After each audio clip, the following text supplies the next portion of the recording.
बात बहुचर्चित नौकरी के बदले जमीन घोटाला मामले की, जिसमें आज लालू परिवार को बड़ा झटका लगा है। बड़ी खबर यह है कि लैंड फॉर जॉब केस में लालू परिवार पर आरोप तय कर दिए गए हैं। लालू, राबड़ी, तेजस्वी, तेज प्रताप पर आरोप तय हो गए हैं। लालू की बेटी मीसा हेमा पर भी आरोप तय। परिवार आपराधिक षड्यंत्र में शामिल था, कोर्ट ने ये कहा है। साथ ही जमीन के बदले नौकरी का सिस्टम चल रहा था। कोर्ट के द्वारा टिप्पणी करते हुए भी कहा गया कि लालू परिवार ने अधिकारों का दुरुपयोग किया है। लालू परिवार की जो मुश्किलें हैं वो कहीं ना कहीं अब बढ़ती हुई नजर आ रही हैं। आरोप तय हो गए हैं लालू प्रसाद यादव, राबड़ी देवी, तेज प्रताप पर। तो लैंड फॉर जॉब केस में लालू परिवार की मुश्किलें बढ़ गई हैं। कोर्ट ने लालू परिवार पर आरोप तय कर दिए हैं। 40 लोगों पर आरोप तय किए गए हैं और इन पर अब आगे मुकदमा चलेगा। हालांकि लालू यादव लोअर कोर्ट के फैसले के खिलाफ हाई कोर्ट में अपील जरूर कर सकते हैं, लेकिन फिलहाल यहां कोर्ट ने सबूतों के आधार पर यह स्वीकार कर लिया है कि लालू यादव के खिलाफ लगाए गए जो आरोप है वो सही है और इसी के आधार पर अब उनके खिलाफ इस केस का ट्रायल चलेगा। कोर्ट ने आज चार्जेस फ्रेम करे हैं और ट्रायल जो चलेगा उसमें बहस होगी। इसके बाद इस पर अंतिम फैसला भी सुनाया जाएगा। सीबीआई ने दायर की चार्जशीट और पिछली सुनवाई की बात करें तो सीबीआई ने अदालत में एक सत्यापन भी रिपोर्ट पेश की थी, जिसमें बताया गया था तेजस्वी प्रताप यादव, तेज प्रताप यादव, राबड़ी देवी, मीसा भारती और हेमा यादव के खिलाफ आईपीसी की धारा 420, 120B और 13(1)D पीसी एक्ट के तहत चार्जेस फ्रेम हुए हैं और इसमें टोटल 98 एक्यूज थे, जिसमें से 52 एक्यूज के खिलाफ चार्जेस फ्रेम हुए हैं, ड्रॉप हुए हैं और 41 एक्यूज के खिलाफ चार्जेस फ्रेम हुए हैं और इसमें 5 एक्यूज पहले ही उनकी मृत्यु हो चुकी है, इसलिए उनके खिलाफ चार्जेस ड्रॉप कर दिए गए। तो अब मामले की अगली सुनवाई कब है सर? अगली सुनवाई फॉर्मल चार्जेस फ्रेम होंगे 29 जनवरी 2026 को। ठीक है सर। तो वकीलों के द्वारा जानकारी साझा की गई है। देखिए अभी केवल फ्रेमिंग ऑफ चार्ज हुआ है, अभी ऐसा कुछ नहीं है। हालांकि कुछ तस्वीरें हम आपको दिखा रहे हैं, ये तब की तस्वीरें हैं जब राहुल एवेन्यू कोर्ट में तेजस्वी यादव पहुंचे थे। तब की भी तस्वीरें आपके सामने करेंगे, सब कोई एक्शन आपको बताएंगे, प्रॉपर आपको जानकारी दी जाएगी कोर्ट के थ्रू। अभी इसमें कोई नहीं, आपको जुडिशियल ऑर्डर वकील साहब तब तक चुनौती देंगे सर। हाँ Small bite in English, sir. Would you be challenging this order? Of course. So when you are going to challenge this order, sir, before the High Court, We will read the order once it is uploaded on the particular website, and then we will let you know what we will take as action.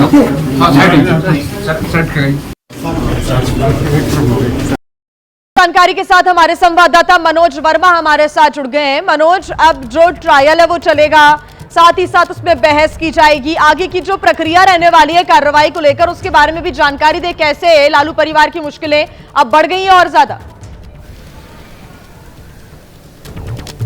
बिल्कुल, देखिए लालू परिवार की मुश्किलें जो हैं इस पूरे मामले में बढ़ने वाले। जिस तरीके से अदालत ने ये साफ कर दिया है कि वो एक आपराधिक षड्यंत्र में शामिल थे और जो ये पूरा मामला था लैंड फॉर जॉब से जुड़ा हुआ ये मामला था। लालू प्रसाद यादव जिस वक्त मुख्यमंत्री हुआ करते थे उस वक्त का ये पूरा मामला है। पहले रेलवे में जो नौकरी थी वो अस्थायी तौर पर दी जाती थी, लेकिन जैसे ही जमीन जब इनके परिवार के सदस्य के या किसी और के नाम पर हो जाती थी तब उस नौकरी को स्थायी कर दिया जाता था। ये मामला सीबीआई ने दर्ज किया था और सीबीआई ने इसमें चार्जशीट भी फाइल की थी। अब जिस तरीके से लालू प्रसाद यादव के पूरे परिवार के खिलाफ आरोप तय कर दिए गए 420 यानी कि धोखाधड़ी करना, इसके अलावा 120B यानी कि आपराधिक षड्यंत्र रचना और भ्रष्टाचार निरोधक अधिनियम की धारा 13(1) और 13(2) के तहत अब ये मुकदमा जो है वो लालू प्रसाद यादव के परिवार के ऊपर चलेगा। 41 आरोपियों के खिलाफ जो है इसमें आरोप तय किए गए हैं और 52 आरोपियों को सबूतों की कमी होने की वजह से बरी कर दिया गया और 5 जो आरोपी थे इस मामले में जब इस मामले की सुनवाई चल रही थी तब उनकी मृत्यु हो चुकी है। लेकिन अब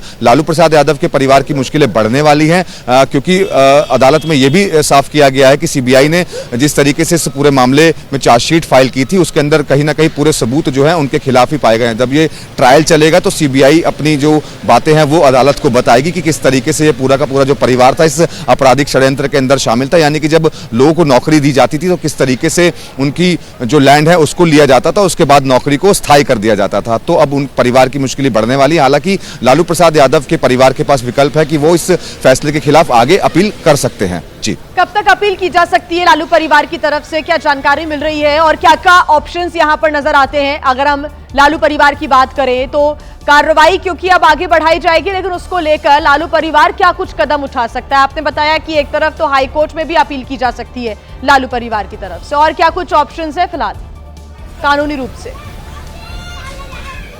जी बिल्कुल, देखिए अभी तो लालू परिवार जो है एक लीगल ओपिनियन लेगा। उनके पास एक पूरी वकीलों की एक बड़ी टीम है, वो लीगल ओपिनियन लेंगे कि इस फैसले के खिलाफ कहां पर अब आगे जो है दरवाजा खटखटाया जाए। तो लीगल ओपिनियन के बाद ही तय हो पाएगा कि आखिरकार लालू परिवार कब आगे ऊपरी अदालत का दरवाजा खटखटाएगा। लेकिन जिस तरीके से अब अदालत ने साफ कर दिया है कि पूरा परिवार इस आपराधिक षड्यंत्र में शामिल था और जिस तरीके से लोगों को नौकरी दी जाती थी, पहले अस्थायी नौकरी दी जाती थी, लेकिन जब लैंड उनके परिवार के नाम पर या उनके किसी और सदस्य के नाम पर हो जाती थी, उसके बाद उस नौकरी को स्थायी कर दिया जाता था। तो कहीं ना कहीं ये तमाम सबूत जो थे वो सीबीआई ने अदालत में पेश किए गए थे। यही वजह है कि अदालत ने ये माना है कि ये पूरा का पूरा परिवार इस षड्यंत्र में शामिल था। लालू प्रसाद यादव जब मुख्यमंत्री हुआ करते थे उस वक्त की ये बात है जब लोगों को नौकरी दी जा रही थी। तो परिवार की मुश्किलें लगातार इस मामले में बढ़ने वाली हैं। अब ये देखना होगा कि पूरा जो परिवार है वो लीगल ओपिनियन कब लेता है और क्या ऊपरी अदालत का दरवाजा इस मामले में खटखटाता है या फिर नहीं खटखटाता है। लालू परिवार की मुश्किलें अब बढ़ चुकी हैं क्योंकि लैंड फॉर जॉब मामले में आरोप तय हो चुके हैं। हालांकि 52 लोगों को जब उनके खिलाफ बहुत ठोस सबूत नहीं मिले तो उन्हें वापस भी यहां पर बरी कर दिया गया है, लेकिन 40 लोगों पर आरोप तय कर दिए हैं, जिसमें लालू प्रसाद यादव हैं, राबड़ी देवी हैं, तेजस्वी यादव हैं, तेज प्रताप यादव हैं और उनकी बड़ी बेटी मीसा भारती भी हैं। मृत्युंजय तिवारी हमारे साथ जुड़े हुए हैं। मृत्युंजय तिवारी जी, परिवार के लिए वाकई ये बहुत बड़ा झटका है, पार्टी इसको कैसे देख रही है इस पूरे? चलिए एक बार फिर से हम उनसे जुड़ने की कोशिश करेंगे। मृत्युंजय तिवारी हमारे साथ जुड़े हुए थे फोन लाइन पर, हालांकि उनसे हम प्रश्न करेंगे कि पार्टी के हिसाब से कितना बड़ा झटका इस पूरे फैसले को देखते हैं। किस किस पर आरोप तय किए गए हैं ये हम आपको बता दें। लालू प्रसाद यादव, राबड़ी देवी पर ये आरोप तय किए गए हैं। किसकी क्या भूमिका रही है ये भी हम आपको बता रहे हैं। उस समय लालू प्रसाद यादव रेल मंत्री थे, उसी दौरान ये दरअसल घोटाला हुआ था। तेज प्रताप यादव और तेजस्वी यादव की अगर हम बात करें तो आरोप यह है कि दिल्ली की न्यू फ्रेंड्स कॉलोनी में 150 करोड़ का बंगला उन्होंने सस्ते दाम में खरीद लिया था तेजस्वी यादव ने, और इसे भी रेलवे में नौकरी के लिए अप्लाई करने वाले कैंडिडेट से लिया गया था। ये भी आरोप यहां पर लगाए गए। राबड़ी देवी, लालू प्रसाद यादव पर भी आरोप है। आरोप यह है राबड़ी देवी, मीसा भारती और हेमा यादव पर कि सभी के नाम पर रेलवे में नौकरी के लिए अप्लाई करने वाले कैंडिडेट से जमीन ट्रांसफर कराई गई, सस्ते दामों में इन्होंने अपने नाम करा ली, कई रिलेटिव्स के नाम करा ली गई। ये तमाम जो आरोप हैं अब वो तय कर लिए गए हैं। कोर्ट की तरफ से भी यहाँ पर सख्त टिप्पणी की गई है और टिप्पणी करते हुए कहा गया है कि जो अधिकार है उनका गलत इस्तेमाल भी किया गया, दुरुपयोग किया गया, और इसी वजह से अब कोर्ट ने यहाँ पर आरोप तय कर दिए हैं। लेकिन अभी लालू परिवार के पास ये ऑप्शन है कि वो इसको लेकर हाईकोर्ट में दलील दे सकते हैं, और इसको लेकर अब क्या कुछ कदम लालू परिवार की तरफ से भी उठाए जाते हैं इस पर हमारी नजर रहेगी। फिलहाल आइए खबरों में आगे बढ़ते हैं। एक और बड़ी खबर आपको हम बता दें, पश्चिम बंगाल से, जहां पर ईडी के छापे पर दिल्ली में सियासी बवाल शुरू हो गया है और दिल्ली में गृह मंत्री के दफ्तर के बाहर टीएमसी के सांसदों ने जमकर प्रदर्शन किया, जिसके बाद मौके पर पुलिस पहुंची और टीएमसी सांसदों को वहां से जबरन उठाया गया। उसकी तस्वीरें भी आपके सामने। सभी को संसद मार्ग थाने ले जाया गया है, जहां पर टीएमसी सांसद अभी भी मौजूद हैं। ईडी के छापे पर यह पूरा जो बवाल है कोलकाता टू दिल्ली देखने को मिल रहा है। दिल्ली में गृह मंत्री के ऑफिस के बाहर टीएमसी के 8 सांसद बैठते हैं, प्रदर्शन करते हैं, उनको वहां से हटाने का प्रयास किया जाता है, लेकिन जब ये नहीं मानते तो उन्हें डिटेन किया गया है। तस्वीरें तब की आपको हम दिखा रहे हैं। महुआ मोइत्रा तमाम जो गंभीर आरोप हैं वो भी लगाती हुई नजर आई थी। 4 तस्वीरें आपके सामने। सुबह 8:30 बजे का वक्त, दिल्ली में लगातार ठंड का सितम जारी है, लेकिन उसके पहले सियासी सरगर्मियां बढ़ती हुई तब नजर आई जब गृह मंत्री के दफ्तर के बाहर टीएमसी के तमाम सांसद पहुंच जाते हैं। 8 सांसद अपने साथ बैनर पोस्टर लेकर प्रदर्शन करने के लिए पहुंचे। पुलिस ने उनके खिलाफ ये कार्रवाई करते हुए उन्हें हिरासत में लिया है, उनको वहां से हटाने का प्रयास भी किया गया और इस बीच सभी को डिटेन किया गया है। टीएमसी सांसद महुआ मोइत्रा से बात की एबीपी न्यूज संवाददाता पवन गौड़ ने, सुनवाते हैं आपको। मैम क्या कुछ आप कहना चाहेंगे? आप लोग कल देखें कि पहले बार लोकतंत्र में, किसी भी लोकतंत्र में बीजेपी सरकार कैसे अपना ईडी को लेके अपना डकायत, अपना लुटेरा बना दिया है। और ये राजनीतिक लूट एवं राजनीतिक आपका डकैती है। ये कोई 10 साल पुराना, 7 साल पुराना कोई कोयला वाला केस में 7 साल के बाद इलेक्शन के 1 महीना पहले उन लोग जाग उठे। और आईपैक क्या कोई कोयला का ऑफिस है? आईपैक हमारा कॉन्ट्रैक्चुअल, हमारा पॉलिटिकल कंसल्टेंट है। और हमारा सारा इलेक्शन का डेटा, 1 महीना में इलेक्शन है, सारा इलेक्शन का डेटा, कैंडिडेट लिस्ट, सर्वे, सब इलेक्शन हमारे आईपैक के ऑफिस में है। वो चोरी करने के लिए वहां ईडी पहुंचा था। वो चोरी करने के लिए ममता बनर्जी शेर नहीं है, वो सिर्फ एक ही विपक्ष लीडर है जिसपे ये हिम्मत है कि ईडी वहां रहते सीधा वो चली गई। बंगाल के लोग, भारत के लोग देखे कि हिम्मत इसी को कहते हैं। लेकिन ईडी जो है वो कह रही है कि हम तो कोल स्कैम में जांच कर रहे थे उसका। तो आप तो 10 साल से उठ के आप उसके कोल स्कैम में जांच कर रहे हो। लोगों को 19 बार 20 बार बुलाए हो, क्या किए हो?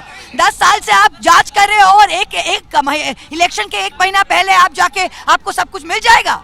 लोग क्या सब गधे हैं? सारे इंडिया के लोग बेवकूफ है ईडी का बात विश्वास करने के लिए। ईडी आजकल और एक्सटॉर्शन डायरेक्टरेट बन गया। ये पूरा बीजेपी का दलाल हो गया। तो वहीं इस पूरे मामले पर सियासत तेज हो गई है। टीएमसी और बीजेपी के बीच जुबानी जंग भी लगातार जारी है। राजनीतिक प्रतिक्रियाएं सामने आ रही है। से ईडी ने गलत ढंग से रेड किया है और अलोकतांत्रिक तरीके से चुनाव जीतने का प्रयास कर रही है। वो बीजेपी नहीं जीत सकती, बीजेपी के पास हिम्मत नहीं है।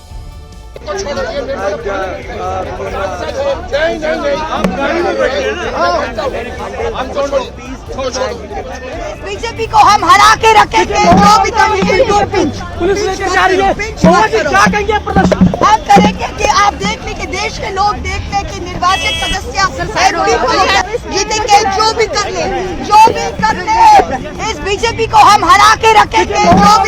जो भी पुलिस लेके जा रही है, क्या कहेंगे प्रदर्शन हम करेंगे कि आप देख लें कि देश के लोग देख लें कि निर्वाचित सदस्य जीतेंगे। जो भी खोल रखा है। एक तरफ दिल्ली से भी ऐसी तस्वीरें सामने आ रही हैं।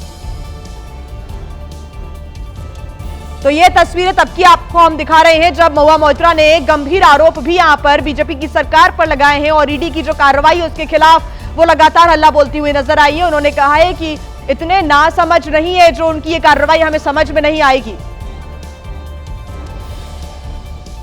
जब भी इस प्रकार की कार्रवाई होती है, चुनाव आसपास होते हैं, तभी ईडी की टीम उस राज्य में पहुंचती है और छापामार कार्रवाई को अंजाम देती है। टीएमसी ने गंभीर आरोप भी लगाए हैं। ये 6 तस्वीरें आपको हम दिखा रहे हैं लगातार आईपैक के ठिकानों पर। ये जो रेड है वो आप देख रहे हैं। सुबह सुबह की तस्वीरें भी आपके सामने थी जब कैसे टीएमसी के सांसद गृह मंत्री के ऑफिस के बाहर पहुंचे हुए थे और वहां पर प्रदर्शन कर रहे थे। हुगली में टीएमसी ने प्रदर्शन किया। पश्चिम बंगाल में क्योंकि हर तरफ टीएमसी के जो कार्यकर्ता हैं, जो समर्थक हैं, वो इस वक्त ईडी की छापामार कार्रवाई के खिलाफ आक्रोशित होकर सड़कों पर उतरकर नारेबाजी कर रहे हैं और केंद्र सरकार को यहां पर जमकर घेरा जा रहा है कि केंद्र सरकार ऐसी एजेंसियों का दुरुपयोग करती है। ऐसे प्रदर्शन करते करते ममता बनर्जी चले जाएगी। एक तो रैंप पे चलना शुरू कर दिया, वो रैंप पे चलते चलते एकदम अंतर्जली यात्रा तक पहुंच जाएंगे और ममता बनर्जी का इस धरना का कोई भी असर आज पश्चिम बंगाल की जनता की मन में नहीं है। पश्चिम बंगाल की जनता ममता जी को अपनाया था, उसको परखा, अभी उसको छोड़ने वाला है। और अब अलग अलग तस्वीरें एक बार फिर आपके सामने, कैसे कोलकाता में ईडी की रेड के बाद बंगाल में लगातार उबाल है। 1 महीने के बाद ही जो चुनाव की घोषणा है वो यहां पर कहीं ना कहीं होने वाली है घोषणा और उसके पहले यह सियासी उबाल और भी ज्यादा बढ़ता हुआ नजर आ रहा है। टीएमसी सांसद शताब्दी रॉय का क्या कुछ कहना था, आपको सुनवा देते हैं एक बार। ये अमित शाह जी का ऑफिस है, कल ईडी को भेजे थे। इलेक्शन के टाइम उनको सब याद आ जाते, पहले उनका 10 साल 11 साल कुछ नहीं याद रहते। इलेक्शन के टाइम सब ईडी भेजना, सीबीआई भेजना, उसका याद आ जाते इलेक्शन जीतने के लिए, लेकिन जीतेंगे। तो टीएमसी के सांसदों के द्वारा यही आरोप लगाए जा रहे हैं कि जहां भी चुनाव होते हैं वहां पर ईडी की टीम आ जाती है, वहां पर केंद्र सरकार अपनी एजेंसियों को लेकर सक्रिय हो जाती है। टीएमसी ने केंद्र सरकार के खिलाफ मोर्चा खोल दिया है। तो वहीं बीजेपी का कहना है कि आखिरकार ऐसा क्या है जो ममता बनर्जी छिपा रही हैं। सियासी जो वार पलटवार है वो लगातार जारी है। মহুয়া মৈত্রা ने क्या कुछ कहा एक बार आपको सुनवा देते हैं। কালকে রেডের প্রোটেস্ট করছিলাম, এরা দিল্লি পুলিশকে এনে আমাদের টেনে হিচড়ে কিভাবে বাসে করে অ্যারেস্ট করে নিয়ে যাচ্ছে। সারা বাংলার লোক, সারা ভারতবর্ষের লোক দেখুন, এদের বুকের পাটা নেই। আমি তো বলবো এরা বেগুনের বাচ্চা। এরা যদি বাঘের বাচ্চা দেখতে চান তো টিএমসি কি দেখুন। বিজেপি হলো বেগুনের বাচ্চা, টিএমসি হলো বাঘের বাচ্চা। দেখে যান আপনারা বাংলার লোক। মমতা বন্দ্যোপাধ্যায় বাঘিনী, মমতা বন্দ্যোপাধ্যায় অগ্নিকন্যা। আমাদের लोकतांत्रिक अधिकार, আমরা ওখানে বসে কালকে রেডের প্রোটেস্ট করছিলাম। এরা टीएमसी सांसदों के द्वारा जो आक्रोश है वो व्यक्त किया जा रहा है, यही आरोप लगाया जा रहा है केंद्र सरकार के भी खिलाफ, ईडी के भी खिलाफ, कि जहां पर चुनाव होते हैं वहां पर ईडी की टीम पहुंचती है और छापामार कार्रवाई करने लगती है। आपको बता दें कि ईडी की तरफ से आईपैक के दफ्तर में पहुंचकर छापामार कार्रवाई की गई और उसके बाद से टीएमसी ने मोर्चा खोल दिया है केंद्र सरकार के खिलाफ। और अब बात दिल्ली के तुर्कमान गेट हिंसा मामले की करते हैं, जिसमें पुलिस का एक्शन लगातार जारी है। इससे जुड़ी बड़ी खबर भी आपको हम बता देते हैं। दिल्ली के तुर्कमान गेट हिंसा से जुड़ी बड़ी जानकारी, पुलिस ने एक और आरोपी को गिरफ्तार कर लिया है। मोहम्मद इमरान नाम के आरोपी की गिरफ्तारी हुई है। पुलिस लगातार अब एक्शन मोड में नजर आ रही है और लगातार एक्शन लेते हुए पुलिस ने अब एक और आरोपी को गिरफ्तार कर लिया है। दिल्ली के चांदनी चौक, चांदनी महल इलाके का रहने वाला है इमरान और अब तक कुल 12 आरोपियों की गिरफ्तारी हो चुकी है। बताया जा रहा है कि जब अवैध अतिक्रमण को हटाने के लिए प्रशासन की टीम पहुंची थी तो पुलिस पर यहां पर पत्थरबाजी हुई थी, जिसमें कई पुलिसकर्मी घायल हो गए थे। उसके बाद से पुलिस लगातार अरेस्ट उन लोगों को कर रही है जो कि इसमें गंभीर आरोपी बताए जा रहे हैं। एक और आरोपी को यहां पर गिरफ्तार कर लिया गया है। तो तुर्कमान गेट हिंसा मामले में पुलिस का एक्शन लगातार जारी है। अलग अलग इलाकों की बात करें तो रात भर छापामार कार्रवाई पुलिस की तरफ से चलती रही। हिरासत में लिए गए 15 लोगों से पूछताछ की जा रही है। तुर्कमान गेट के आसपास का जो बाजार है वो आज भी बंद है। आज शुक्रवार जुमे की बात करें तो जुमे की नमाज को देखते हुए कड़े सुरक्षा बंदोबस्त भी किए गए हैं। चप्पे चप्पे पर पुलिस की तैनाती है, निगरानी है। पुरानी दिल्ली के तुर्कमान गेट पर हुई पत्थरबाजी के बाद आज फैज़-ए-इलाही मस्जिद में जुमे की नमाज पढ़ी जानी है और यहां पर तनाव की आशंका के मद्देनजर भारी तादाद में पुलिस फोर्स को तैनात किया गया है। फैज़-ए-इलाही मस्जिद के मुख्य संरक्षक नजमुद्दीन चौधरी ने लोगों से शांति बनाए रखने की अपील की है। उन्होंने ये अपील की है कि हालातों को देखते हुए सभी को अपने घर के पास की मस्जिद में ही नमाज पढ़नी चाहिए। दरअसल तुर्कमान गेट इलाके में मौजूद फैज़-ए-इलाही मस्जिद से अवैध अतिक्रमण हटाने के दौरान कुछ अराजक तत्वों ने पथराव किया था और इसकी वजह से हालात यहां पर बेहद खराब हो गए थे। ऐसे में आज यानी कि शुक्रवार को जुमे की नमाज को देखते हुए प्रशासन ने बड़ी तादाद में सुरक्षा बलों की तैनाती यहां पर की गई है। तो जुमे की नमाज को लेकर फैज़-ए-इलाही मस्जिद के पास क्या कुछ सुरक्षा इंतजाम किए गए, इसका जायजा लिया हमारे संवाददाता उज्जवल कुमार ने। उनकी एक रिपोर्ट आपको दिखाते हैं। जब अवैध अतिक्रमण हटाने के लिए एमसीडी और दिल्ली पुलिस आई थी, पत्थरबाजी हुई थी, उसके बाद जुम्मे की पहली नमाज है, तो इसके एहतियात में आज पूरे इलाके में भारी सुरक्षा तैनात की गई है। आप देख सकते हैं यहाँ पर सीआरपीएफ के जो जवान हैं वो आपको बाकायदा यहाँ पर दिखाई देंगे और सुबह सवेरे ही पूरे इलाके में जो है वो यहाँ पर भारी सुरक्षा बल तैनात किए गए हैं। दिल्ली पुलिस के साथ साथ जो पैरामिलिट्री फोर्सेस हैं उनकी यहाँ पर तैनातगी हुई है और आप देख सकते हैं कि सुबह यहाँ पर जो है वो ब्रीफिंग की जा रही है। बताया जा रहा है कि कैसे आज जो जुम्मे की नमाज है उसमें कैसे सबने काम करना है और तमाम यहाँ पर जो सीआरपीएफ के जवान हैं उनकी तैनातगी हो रही है। उनको बताया जाएगा कि कैसे यहाँ पर जो है वो पूरी तरीके से आज शांति व्यवस्था जो है वो बनाए रखनी है। इसके साथ ही आपको बता दें कि यहाँ पर दिल्ली पुलिस भी लगातार लोगों से अपील कर रही है कि लोग जो हैं तुर्कमान गेट इलाके के शांति बनाए रखें और अगर ज़रूरत ना पड़े तो बाहर ना निकलें। और इसके साथ ही जो फैज़-ए-इलाही मस्जिद के जो कमेटी के मुख्य संरक्षक हैं उसका भी बयान जो है वो सामने आया, नजमुद्दीन चौधरी का। उन्होंने भी लोगों से शांति बनाए रखने की अपील की है। साथ और दिल्ली की इस बड़ी खबर पर लगातार अपडेट्स हम आप तक आगे भी पहुंचाते रहेंगे। फिलहाल खबरों में आगे बढ़ते हुए बात करेंगे गुजरात की, जहां के पंचमहल में हुए एक भयंकर सड़क हादसे को जिसने भी देखा उसका कलेजा कांप उठा। वहां पर दो बेकाबू ट्रकों की भीषण टक्कर हो गई और उसके बाद दोनों ट्रकों में आग लग गई। वो तस्वीरें आप देख सकते हैं। चौंका देने वाला ये मामला गोधरा अहमदाबाद नेशनल हाईवे से सामने आया है और इस खबर के सामने आने के बाद तुरंत दमकल विभाग को इसकी सूचना दी गई। दमकल विभाग ने आग बुझाने के लिए पूरी ताकत झोंक दी। वो पानी के पाइप के सहारे आग बुझाने की कोशिश करने लगे, लेकिन आग इतनी तेजी के साथ यहां फैली कि उसने दोनों ट्रकों को अपनी चपेट में ले लिया और इसकी वजह से दोनों ट्रक जलकर राख हो गए।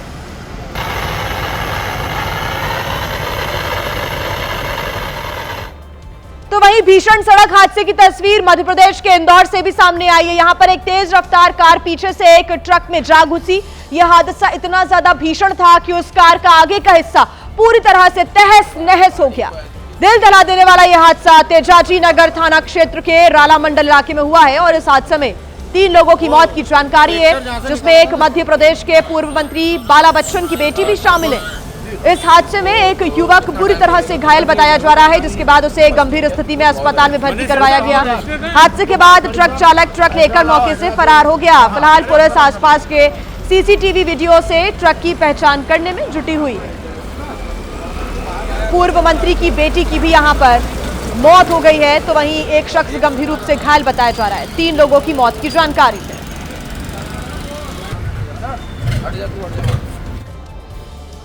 तो वहीं मैक्सिको के विलग्रान इलाके से एक तस्वीर सामने आई। उस वक्त यहां पर दरअसल हड़कंप मच गया था जब पेट्रोलियम पाइपलाइन में अवैध टैपिंग की कोशिश के दौरान जोरदार धमाका हो जाता है और उसके बाद वहां पर आग लग गई। भड़की हुई आग देखकर लोग वहां पर खौफजदा हो गए। आग का विकराल रूप देखने के बाद मौके पर अफरा तफरी का माहौल भी बन गया।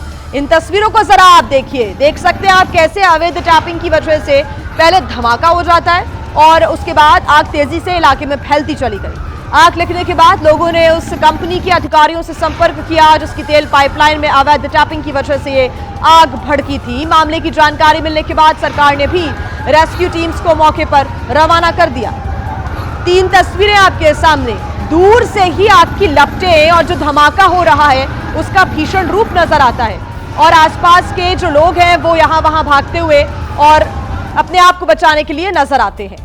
और देखिए आम आदमी पार्टी का प्रदर्शन लगातार जारी है, उसकी तस्वीरें आई है, हम आपको दिखा देते हैं। बीजेपी के खिलाफ ये लगातार प्रदर्शन किया जा रहा है आम आदमी पार्टी के द्वारा। ये तस्वीरें आपके सामने, दिल्ली में विधानसभा का सत्र भी चल रहा है लेकिन कार्यवाही हर दिन हंगामे की भेंट चढ़ रही है, कोई काम नहीं हो पा रहा है। और इस बीच एक और तस्वीर आप देख रहे हैं, आम आदमी पार्टी के विधायकों की तरफ से यह प्रदर्शन और दूसरी तरफ बीजेपी के विधायकों ने प्रदर्शन किया है। प्रदर्शनों का दौर दोनों ही पार्टियों की तरफ से जारी है। दिल्ली में सिख गुरु के अपमान को लेकर राजनीतिक पारा आज भी गर्म है। दिल्ली में एक तरफ बीजेपी और आम आदमी पार्टी के खिलाफ यहां प्रदर्शन कर रही है तो दूसरी तरफ आम आदमी पार्टी भी विधानसभा के बाहर गांधी प्रतिमा पर धरना दे रही है। ये 2 तस्वीरें आप देख रहे हैं, सिख गुरु का अपमान और इसी वजह से इस मुद्दे को लेकर दिल्ली में सियासी तापमान बढ़ता हुआ नजर आ रहा है। एक तरफ जहां बीजेपी आम आदमी पार्टी के विधायकों के खिलाफ और आम आदमी पार्टी के खिलाफ यहां पर बीजेपी का हल्ला बोल है, तो वहीं आम आदमी पार्टी भी जो उनके तमाम कार्यकर्ता हैं वो विधानसभा में गांधी प्रतिमा के पास प्रदर्शन कर रही है। अपने हाथों में बैनर्स लेकर, पोस्टर्स लेकर आम आदमी पार्टी का ये प्रदर्शन।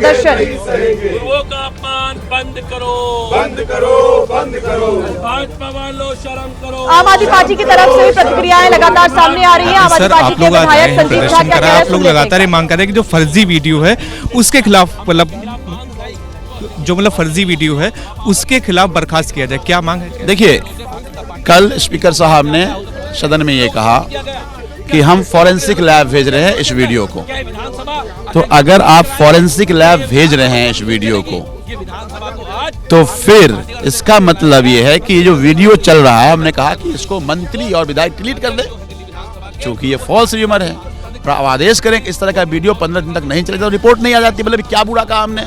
हम अपने सीट पर खड़े होकर के उनसे कह रहे हैं कि भाई ये करो आप, लेकिन हमें बाहर निकाल दिया गया। इसी सदन में 3 दिन आप सब ने, पूरे देश ने ड्रामा देखा है कि इस सदन में किस तरह से बीजेपी के विधायकों ने वेल में आकर के ड्रामा किया। आज हम अपने सीट पर खड़े होकर कह रहे हैं कि अगर ये फर्जी है, अगर आपने लैब में भेजा तो ये चलना नहीं चाहिए। लेकिन ये पिछले 4 दिन भी और आज हम निकालना, क्यों निकाल रहे हैं ये? इसलिए कि दिल्ली में प्रदूषण से लोग मर रहे थे, उससे चर्चा ना हो। दिल्ली में कानून व्यवस्था का बुरा हाल है, रोज मर्डर हो रहे हैं, उस पर चर्चा ना हो। ठंड में 50 से ज्यादा लोगों की मौत हो चुकी है, उस पर चर्चा ना हो। रैन बसेरे की बदहाली है, उस पर चर्चा ना हो। झुग्गी तोड़ दिया आपने और लोग खुले आसमान में सो रहे हैं, उस पर चर्चा ना हो। इससे बचने के लिए आपने हमें निकाल दिया। तो इस तरह के चर्चा का क्या मतलब है? फिर तुम तो अपनी गुणगान करोगे, लेकिन तुम्हारे नकारेपन के कारण दिल्ली की जनता को जान से हाथ धोना पड़ा है। चर्चा कराओ, हिम्मत है, हम आते हैं सदन में। कितने विधायकों को निकाला गया है? सबको, जितने हम लोग थे सबको मार्शल आउट कर दिया गया। अब आगे की मतलब क्या रणनीति? अभी कुछ देर पहले आप सदन में हमें निकाल दोगे, हम सड़क पे आंदोलन करते रहेंगे। बस आखिरी सवाल, मजिंदर सिंह सिरसा भी यहीं पर ही प्रेस कॉन्फ्रेंस कर रहे थे, वो ये कह रहे थे कि देखिए हम तो चर्चा करना चाहते हैं प्रदूषण पे, लेकिन आम आदमी पार्टी के जो विधायक हैं वो नहीं चर्चा करना। 3 दिन कौन था? 3 दिन किसने स्थगन किया? और सिरसा जी तो दरबार साहिब जा रहे थे, क्यों नहीं गए दरबार साहिब? उनको पता कि ये वीडियो फर्जी है, हम पकड़े गए, इसलिए दरबार साहिब जाना उन्होंने कैंसिल कर दिया। तो सिरसा जी इनके सभी मंत्री के नकारेपन को छुपाने के लिए हमें बाहर निकाला कि भाई हमारी बात मान लो, हम तो चर्चा में शामिल होना चाह रहे हैं, हमारी बात मान लो। और आइए अब आपको तस्वीरें हम दिखा देते हैं। टीएमसी सांसद जो कि 8 की संख्या में प्रदर्शन करने के लिए पहुंचे थे, उन्हें डिटेन किया गया था। संसद मार्ग थाने लेकर पुलिस पहुंची थी और अब वो बाहर आते हुए नजर आ रहे हैं। संसद मार्ग थाने से बाहर आते हुए टीएमसी के सांसद। तो यहाँ कीर्ति आजाद बोलना चाह रहे हैं। टीएमसी के जो सांसद हैं वो अब थाने से बाहर आ गए हैं। दरअसल गृह मंत्री के ऑफिस के बाहर सुबह 8:30 बजे धरना देने के लिए ये टीएमसी के सांसद पहुंचे हुए थे। वहां पर ईडी का जो छापा पड़ा है पश्चिम बंगाल में आईपैक के ऑफिस में, उसके खिलाफ ये प्रदर्शन कर रहे थे, लेकिन उसके बाद वहां उनको हटाने की कोशिश की गई। जब वो नहीं माने तो उनको डिटेन किया गया और बस से बैठाकर संसद मार्ग थाने लेकर पुलिस पहुंची थी और अब वो बाहर आ गए हैं। लेकिन उनका जो गुस्सा है वो अभी भी देखिए निकलकर सामने आ रहा है। बैनर्स और पोस्टर्स लहराते हुए जो सांसद है वो दिख रहे हैं।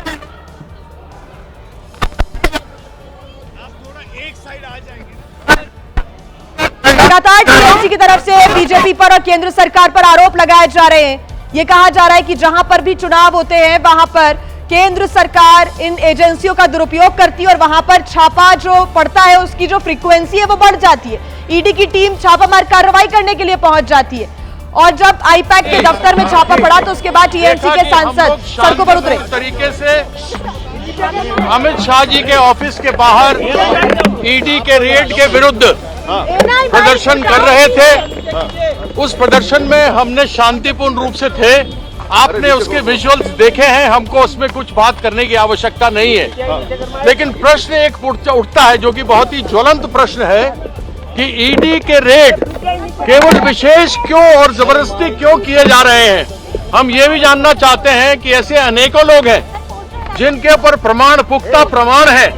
अमित शाह जी ने खुद कहा था कि हेमंत बिस्वा शर्मा को जेल डालेंगे। अजीत पवार के विरुद्ध प्रधानमंत्री ने कहा था कि 70,000 करोड़ का घोटाला हुआ है।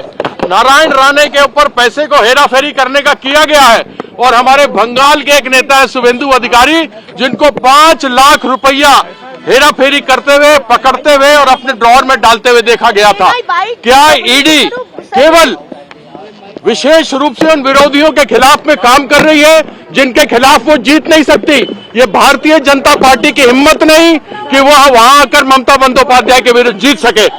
और आज 2 बजे हमारी नेत्री कलकत्ता के सड़कों के ऊपर मार्च करेंगे इस ईडी के अनकॉन्स्टिट्यूशनल, जिसको कहा जाता है कि यह गैर राजनीतिक रूप से जो हमारे ऊपर यह किया गया है उसके विरुद्ध में आज उनका मार्च होगा। हमको और इसके ऊपर और अधिक नहीं कहना, लेकिन यह जो भी किया गया है, जो भी रेड हुआ है, वह रेड उचित नहीं है, अनुचित है।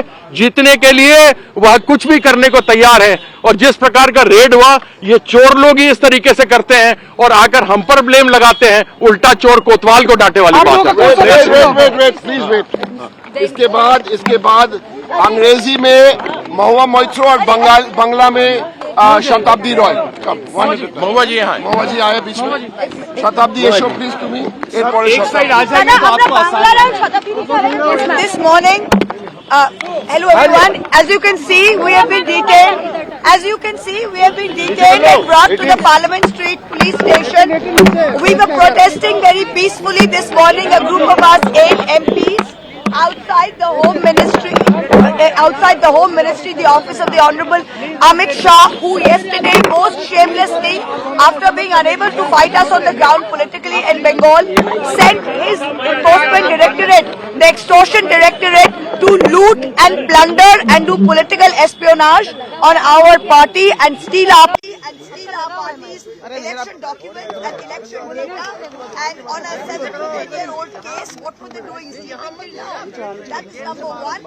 And they brought us here, they dragged us in prison vans and brought us here in a peaceful protest. We are public representatives. We are Ajit Pawar. The Prime Minister himself said 70,000 crores is the scam that he is doing. Where is he today? Deputy Chief Minister. Where is he today? In Maharashtra running the government. Sarma. He was in the Louis Berger scam and he was supposed to be in jail, said Mr. Amit Shah. Where is he today? He is Mr. Mastermind for the Northeast, for the BJP and Chief Minister of Assam. What name do you see here after that? Suvendu Adhikari. Suvendu Adhikari was caught on camera taking money. Caught on camera. Where is he today? Leader of the opposition in Bengal. Who do you see here? Narayan Rane, who has been accused of numerous scams. Where is he? In the Maharashtra government. So why is the ED selectively only for the opposition and a washing machine for those that the BJP like? Today at 2 p.m. in the afternoon, our leader, the Tigress Mamata Banerjee, nobody else has the guts. And today, nobody else, no opposition leader had the guts to do what she did yesterday. While the ED's illegal raid was going on, Didi went into the premises and she tried and saved our party's documents and our party's information. She's leading a march today from Jadavpur 8B bus stand to Hazra More, and all the public of Calcutta will join her, and we will show the BJP that these tricks on the eve of an election will backfire. Bangla Bangla Bangla शताब्दी TMC के सांसद police station से बाहर निकल गए हैं। उनका कहना है कि क्यों ऐसा होता है कि विरोधियों के खिलाफ ही ईडी की जो कार्रवाई है वो यहां पर देखने को मिलती है। वो लोग कहां गए जिनके ऊपर कई बार बीजेपी ने गंभीर आरोप लगाए, और जब उन्होंने बीजेपी पार्टी ज्वाइन कर ली उन नेताओं ने, तो उसके बाद वॉशिंग मशीन चालू करते हुए बीजेपी ने उन नेताओं के ऊपर से सारे दाग धब्बे धो दिए। ये महुआ मोइत्रा भी कहती हुई नजर आई। उन्होंने कहा है कि सभी इस वक्त साफ हो गए हैं जिनके ऊपर बीजेपी पहले आरोप लगाया करती थी। इसका साफ मतलब यह है कि यहां पर ईडी की जो एजेंसी है उसका दुरुपयोग केंद्र सरकार की तरफ से किया जाता है। जहां पर चुनाव होते हैं वहां पर ईडी की टीम पहुंचती है और इलीगल रूप से कार्रवाई की जाती है। महुआ मोइत्रा ने यह गंभीर आरोप लगाए हैं, और अब ये जो टीएमसी के सांसद है बाहर आ गए। उनका कहना है कि आज दोपहर 2 बजे कलकत्ता में सीएम ममता बनर्जी का मार्च होना है, और ईडी ने जो छापा मारा है उसको लेकर भी टीएमसी ने गंभीर आरोप लगाते हुए कहा है कि जो डॉक्यूमेंट्स थे, जो इलेक्शन डेटा था, उसको भी ईडी की टीम ने चुराया है। भारत अमेरिका ट्रेड डील इसलिए नहीं हो पाई क्योंकि पीएम मोदी ने अमेरिका के राष्ट्रपति डोनाल्ड ट्रंप से फोन पर बात नहीं की। यह दावा अमेरिका के वाणिज्य मंत्री हावर्ड लुटनिक ने किया है। उनका कहना है कि भारत अमेरिका के बीच डील तय हो गई थी, सिर्फ पीएम मोदी और डोनाल्ड ट्रंप में फोन पर बातचीत होनी थी, लेकिन पीएम मोदी ने फोन नहीं किया। अमेरिका के वाणिज्य मंत्री का कहना है कि भारत डील को लेकर सहज नहीं था और इसलिए पीएम मोदी ने फोन नहीं किया और बात नहीं बन पाई।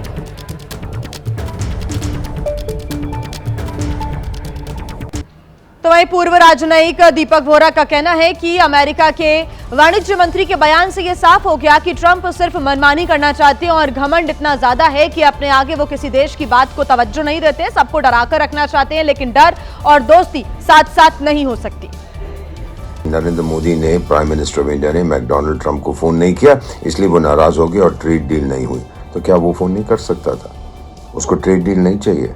उसका क्या ईगो, अहंकार इतना बड़ा है कि वो चाहता है कि सारी दुनिया के लोग उसके सामने झुकें। इस आदमी के लिए एक ही शब्द मैं यूज करता है, एक ही फ्रेज, वो है मैलिग्नेंट नार्सिसिज्म। अपने आप से मोहब्बत करता है, चाहता पूरी दुनिया उससे डरे, उससे मोहब्बत करे। देखिए, डर और मोहब्बत साथ साथ नहीं जाते।